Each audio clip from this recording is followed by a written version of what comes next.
It doesn't matter to me any longer how long I live. What matters to me most is how I live. Every day, ask yourself that question, how you living? That you would not judge, that you would show up early, that you'd be kind, that if you're going to do something, you do it the right way, that it's never wrong to do the right thing, that how you do anything is how you do everything. And in that way, you will grow your influence to make an impact. In that way, you will honor all those who have gone before you, who have invested in you. Look in those unlikeliest places for wisdom. Enhance your life every day by seeking that wisdom and asking yourself every night, how am I living? As Friedrich Nietzsche said, many are stubborn in pursuit of the path they have chosen, few in pursuit of the goal. And that's one of the things that really trips people up. The way of getting there with the destination itself. And I think that people a lot of times throw hate on having a destination, on building towards some big goal, of having some grand thing that they're chasing. But as Einstein said, if you want to live a happy life, tie it to a goal, not to people, not to things. True desire in the heart, whatever it is you want to do, work hard to get it. Don't just aspire to make a living. Aspire to make a difference. That was my mindset. And that's how you get through things. You put yourself, you immerse yourself wherever it is, you become that. You become that. You give yourself no way out. The scariest thing in the world to me, even to this day, was that could have been the rest of my life. I thought then I was trying hard. That's the scariest thing in the world. To absorb, let life touch you. Don't let it kill you, but let it touch you. The experiences you have, the good ones, the bad ones, the highs and the lows. Part of the gift you can give to others is the gift of your experience, if you remember. If it's vivid, if it's powerful, if it's fresh, if it's unique, if it's vital. You can really affect other people with the relating your own experiences, because you weren't too lazy to live the experience and then reflect on it. Live another week and reflect on it. Take a half a day at the end of the month, reflecting over the month. What were the numbers? Some weren't good, some were good. The books you read, the books you heard about, relating your experiences at the end of the month. At the end of the year, take a weekend. Take some time reflecting.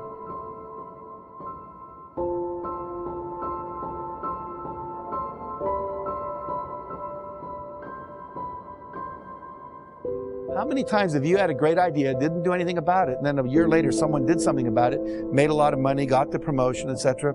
So when you have the idea, the inspiration to act, it's time. Act. And you don't have to know it perfectly. You know, you can drive from here to California, wherever you might be, assuming you're not in Hawaii, by going west. And what happens is that you don't have to see the whole route. You only need to see 200 yards ahead of you. At night, you can drive just with your headlights, and the headlights keep moving with you. And your goal in life is to get in the game. You don't have to see the whole blueprint. You just have to see the next steps, the next steps, the next steps. And if you keep taking the next steps, eventually you get to where you want to go. Does that make sense? Now, the last thing is called law of attraction. We believe that when you are vibrating at the level of 100% expectancy that you're going to get something, it's already a done deal. You know, piece of cake, no big deal. We're going to win this thing. We're going to get that contract. You know, I'm going to make this thing happen. And what happens is the universe literally responds. Sometimes when you're doing this, you're putting on the vision of this should happen by this date. And it's okay to set goals like that, but sometimes it takes a week longer, a year longer, whatever. But law of attraction says if you'll just hold the expectancy, like attracts like. If you say, I want to be a millionaire, but I don't know anyone that would ever teach me how to do that. Or I want to buy a car, but I don't have any money. Then what you're doing is saying, it's like calling up Domino's Pizza and saying, send me a pizza. And calling them up a minute later and saying, never mind. It's like, you know, you've got to create the space mentally to hold this vision that you've got. And that requires expectation and then knowing that the perfect thing is on its way. In the Success Principles, I write about a woman named Catherine Lonigan. Catherine Lonigan went off to college. She wanted to be a writer, and she took her first writing class, and she got an F. And she went to see the teacher and said, why'd I get an F? She says, because you can't write. She says, well, I'm on a scholarship, here to be a writer. I came to be in the creative writing program. I was the editor of my yearbook, editor of my school newspaper. I wrote a play that was performed in high school. They told me I was gifted. I said, well, you're not. They said, if you stay in my class, you're going to flunk it. If you flunk my class, you'll lose your scholarship. And she said, well, what do I do? He said, I'll make a deal with you. If you promise never to write again, just, history papers stuff, but you're not going to try to be a writer, I'll give you a passing grade, you'll keep your scholarship, change your major. So she did. I called it, she made the deal with the devil. 15 years later, she's down in Texas. They're making a movie at the next town over, and down where she lived in Texas, people would show up at the gas station after it rained just to see the oil slick. It was kind of boring there. So she said, wow, they're making a movie, let's go. So everyone drives over, and everyone's talking to the movie stars. She's talking to the writers, saying, what's going on, what's happening? And why are you interested in us? Why not the movie stars? Well, I always wanted to be a writer. The guy said, BS, if you wanted to be a writer, you would have written. She said, I was told on good authority I couldn't write. He was a Harvard professor visiting our campus that year. He said, that's BS. He said, what I want you to do is go write something, send it to me. I'll tell you if you can write. I do it for a living, I know. So she goes and writes a book, sends it in to him. He sends it to an agent in New York, and they publish it. Her next book was called Romancing the Stone. The book after that, Jewel of the Nile. Both made into movies with Michael Douglas and Catherine Turner. So what's the deal here? 14, 15 years of her talent wasted because she bought someone else's evaluation of her. My friend Terry Cole Whitaker says she wrote a book called What You Think of Me Is None of My Business. Do not let other people's evaluations of you control you, okay? It's just an E. Your response is thank you very much. You keep pursuing your passionate dream, okay? Sacrifice. You get to pick your damn sacrifice.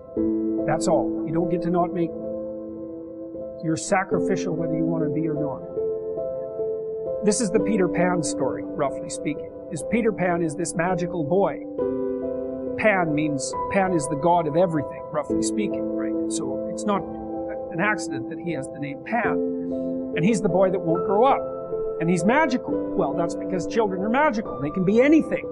They're nothing but potential. And Peter Pan doesn't want to give that up. Why? Well, he's got some adults around him, but the main adult is Captain Hook.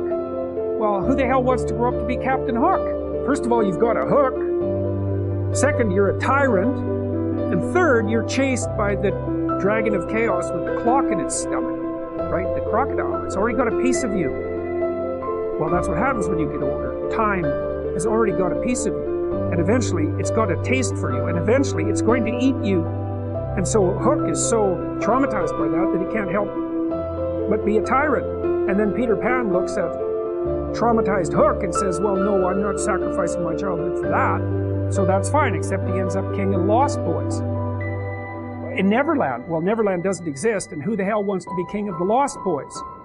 And he also sacrifices the possibility that he'll have a real relationship with a woman, because that's Wendy, right? And she's kind of conservative, middle-class, London-dwelling girl. She wants to grow up and have kids and have a life. She accepts her mortality. She accepts her maturity. Peter Pan has to content himself with Tinkerbell. She doesn't even exist. She's like the fairy of porn. She doesn't exist. She's the substitute for the real thing.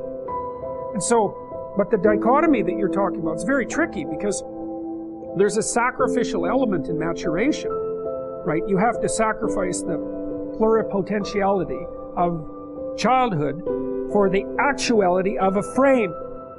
And the question is, well, why would you do that? Well, one reason is it happens to you whether you do it or not.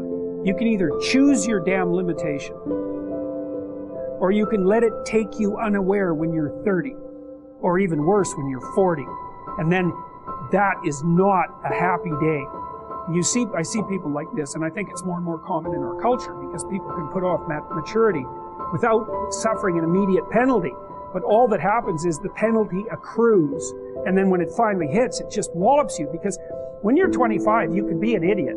It's no problem. Even when you're out in a job search, it's like, well, you don't have any experience and you're kind of clueless. It's, yeah, you're young, it's no problem.